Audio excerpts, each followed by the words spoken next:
Bonjour à tous et bienvenue pour une nouvelle édition de Mère Info, le débat, consacré aujourd'hui au statut de l'élu.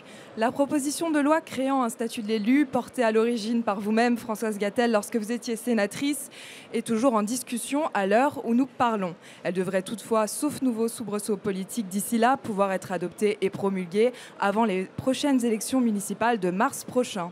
Avant de débattre à propos de ce texte, peut-être Franck, rappelons brièvement ce qu'il contient. Oui, l'une des grandes ambitions de ce texte, c'est de faciliter l'exercice du mandat, de le sécuriser. On se rappelle qu'en 2019, il y avait une précédente initiative qui avait été prise par celui qui était ministre des collectivités territoriales à l'époque, un certain Sébastien Lecornu, qui se donnait pour but de résoudre un certain nombre d'irritants à ce sujet. Mais de l'avis général, ce texte n'allait pas assez loin, d'où l'idée d'un texte uniquement consacré à ce sujet, avec l'idée de le voir adopté avant les élections municipales dans un contexte où les démissions de maires, on le sait, ont atteint un niveau record et où on craignait peut-être une crise des vocations.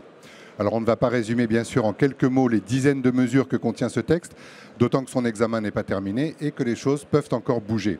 Loin de se résumer à la seule question des indemnités, le texte se propose de sécuriser le mandat des élus, par exemple sur la question des relations des élus avec leur employeur, celle des élus étudiants, celle de la formation, de la protection fonctionnelle, des frais de garde, ou encore ce qui a suscité de vifs débats encore récemment au Sénat sur le régime de la prise illégale d'intérêt. Alors ce texte suffira-t-il à éviter une crise des vocations? Permettra-t-il réellement de sécuriser l'exercice des mandats? Nous allons en parler avec nos invités. Françoise Gatel, ministre de l'Aménagement du Territoire et de la Décentralisation. Bonjour. Bonjour. Et Muriel Fabre, maire de Lampertheim et secrétaire générale de l'AMF. Bonjour. Bonjour. Alors David Lisnard disait hier que ce texte était nécessaire mais pas suffisant. Alors commençons sur l'aspect nécessaire. Muriel Fabre, pour commencer, pourquoi la création d'un statut de l'élu est-elle une nécessité? Françoise Gatel, vous nous donnerez aussi votre avis sur cette question. Alors on n'est pas tout à fait sur un statut de l'élu, on est surtout en fait sur une amélioration de certaines conditions d'exercice du mandat qui étaient aujourd'hui effectivement indispensables pour permettre en fait de valoriser en fait aujourd'hui l'engagement de nos élus locaux.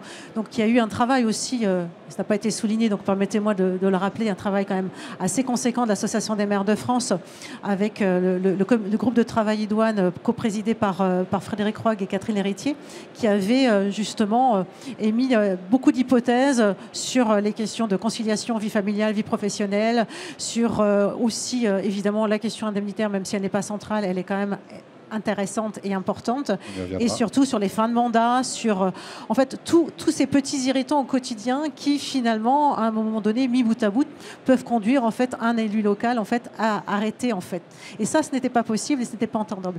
Et c'est vrai que les prémices et ensuite le travail qui avait été fait notamment par la sénatrice Gatel à l'école sur la PPL qui avait été votée à l'unanimité, quand même je pense qu'il faut vraiment le souligner, était un premier pas. Ce travail législatif qui a été repris aujourd'hui est aujourd'hui plus que jamais nécessaire. Et nous, en fait, l'urgence qu'on signale, c'est les élections municipales en mars 2026. Et c'est vrai qu'on a vu, en fait, le calendrier reporté d'année en année, entre guillemets, l'adoption de son texte. Donc maintenant qu'il est enfin inscrit à nouveau devant l'Assemblée nationale, on espère évidemment son adoption. Françoise Gatel, pourquoi avez-vous porté ce texte au départ ? Je l'ai porté parce que, un peu comme l'a dit Muriel Fabre, on voit que c'est une nécessité. Je me rappelle, en 2019, c'était Sébastien Lecornu qui était ministre des collectivités, et 2019, c'est le décès du maire de Signes dans le cadre de l'exercice de son mandat, parce qu'il s'est arrêté, parce qu'il a assisté à un dépôt sauvage de déchets. Et il en est mort. Et on s'est rendu compte que le mandat de maire, il pouvait aussi être dangereux. C'est là où on a créé la protection fonctionnelle. Mais on a vu depuis 2019 des conditions d'exercice de mandat se dégrader. C'est-à-dire le rejet de toute autorité, ce que l'on a avec les policiers ou les enseignants aujourd'hui.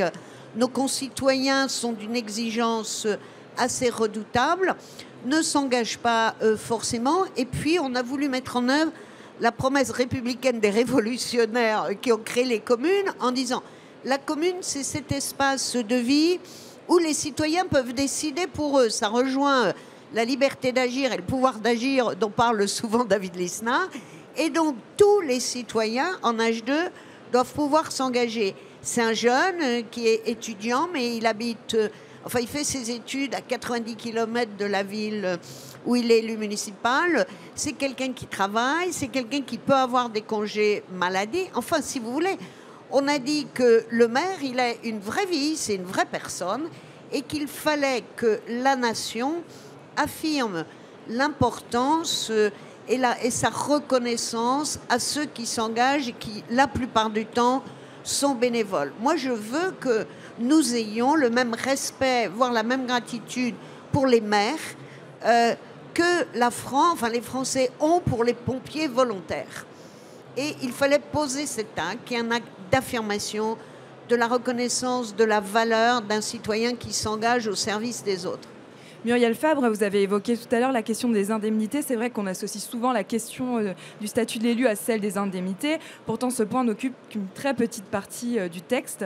Estimez-vous toutefois que dans les petites communes rurales, notamment, les indemnités des maires doivent absolument être revalorisées ? Je pense on était sur l'objectif à l'Association des maires de France d'une revalorisation globale des indemnités, considérant aujourd'hui qu'elles n'étaient peut-être pas à la hauteur en fait, des responsabilités qui sont les nôtres au quotidien. On a une responsabilité pénale, on a des horaires atypiques, on a un engagement, d'un citoyen plus qu'engagé. Et cette valorisation était aussi nécessaire dans le cadre d'élus qui arrêtent ou qui stoppent leur activité professionnelle. Pour les jeunes élus qui sont jeunes pères de famille ou autres qui n'ont pas forcément encore une situation professionnelle. Je pense aussi aux élus étudiants. Donc il était nécessaire de faire une proposition. Et aujourd'hui, la proposition qui est faite justement d'une revalorisation aussi des maires ruraux est évidemment là parce que ce sont des maires qui sont engagés à temps plein aussi, qui ont la main très souvent aussi dans le cambouis, et je pense que c'était indispensable. Par contre, là où est la difficulté souvent pour eux, c'est la question financière. Et c'est vrai que d'avoir en fait la mise en place de la dotation agrémentée dans ce cadre-là était indispensable, mais on aurait aimé aussi avoir un fonds dans ce cadre-là, supplémentaire aussi, parce que je pense que la question financière aujourd'hui, vous le savez, elle est prégnante pour nos collectivités, et nombre de maires aujourd'hui choisissent de ne pas prendre en compte leurs indemnités pour ne pas obérer le budget. Je pense qu'il faut l'avoir à l'esprit aussi. Alors, les indemnités, c'est un sujet, encore une fois, ce texte, il n'a pas du tout été fait comme un texte de privilège ou de rémunération. La plupart des maires, parce que quand on parle des maires, 80% des communes de France sont petites. On ne pense pas aux maires de Paris, de Lyon, ils sont d'une catégorie différente, mais nécessaire. Mais pour un maire, très souvent, il se déplace avec sa voiture, il utilise son téléphone, il n'est pas indemnisé pour ça. Donc nous avons considéré qu'il fallait revaloriser l'indemnité et en même temps, nous sommes dans l'exemplarité des élus et il nous a paru qu'il aurait été peut-être considéré comme déraisonnable si on augmentait l'ensemble des maires, parce qu'il faut le dire, c'est une réalité.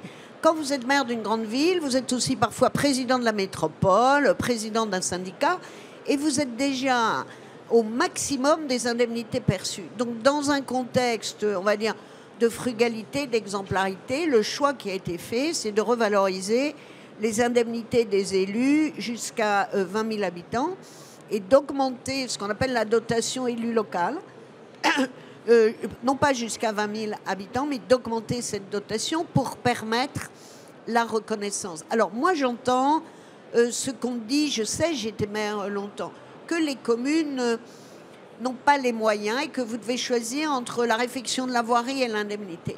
Mais je le dis d'une manière très calme et très affirmée, la démocratie, ça a un prix. Et si on veut avoir des élus engagés qui sont des citoyens bénévoles, il faut au moins qu'ils soient indemnisés, c'est-à-dire qu'ils ne perdent pas d'argent.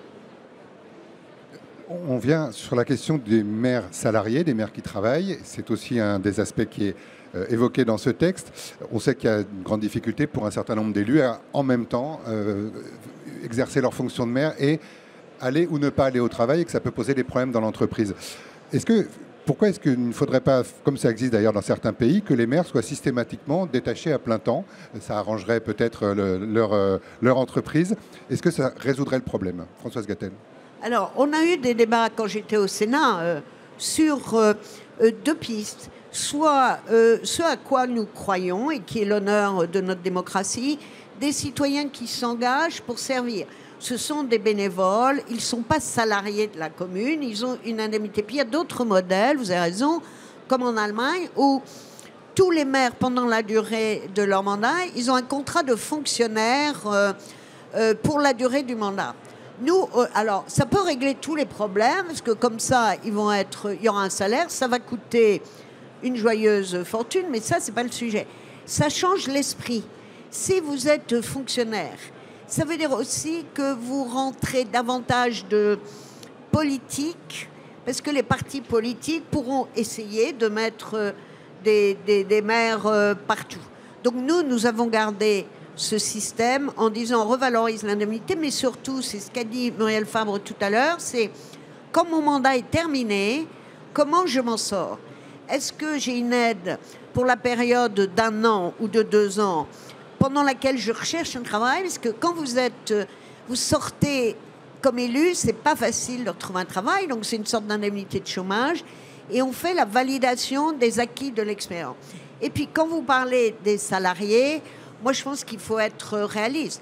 Quand vous êtes dans une entreprise, vous avez une entreprise de 10 personnes et vous avez un élu qui doit prendre beaucoup de disponibilité pour exercer son mandat, c'est compliqué, difficile, donc vous ne pouvez pas obliger l'entreprise. Et si on avait donné des conditions trop strictes, vous mettiez les élus en difficulté eux-mêmes, parce que si vous êtes élu et demandeur d'emploi, si vous allez chercher un travail et qu'on se rend compte qu'on vous doit beaucoup de disponibilité, c'est un frein à l'emploi. Et souvent, ce n'est pas le patron qui râle dans les petites entreprises, c'est les collègues, parce que la charge de travail se reporte sur eux. Donc vous voyez, on a essayé de trouver un équilibre entre les choses. Muriel Fabre.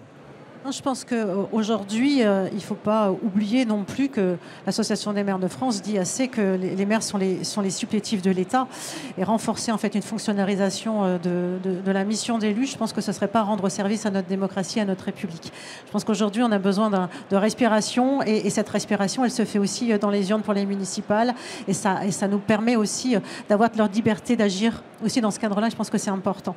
Par contre, c'est vrai qu'on s'inspire, on voit aussi ce qui se passe autour. Et aujourd'hui, la difficulté, en fait, c'est de ne pas permettre à tout à chacun de pouvoir s'engager dans la vie municipale. Et je pense que là, les premiers freins ont été levés et seront levés par cette loi, avec des crédits d'heures et des autorisations d'absence augmentées. Et ça, c'est un plus aussi.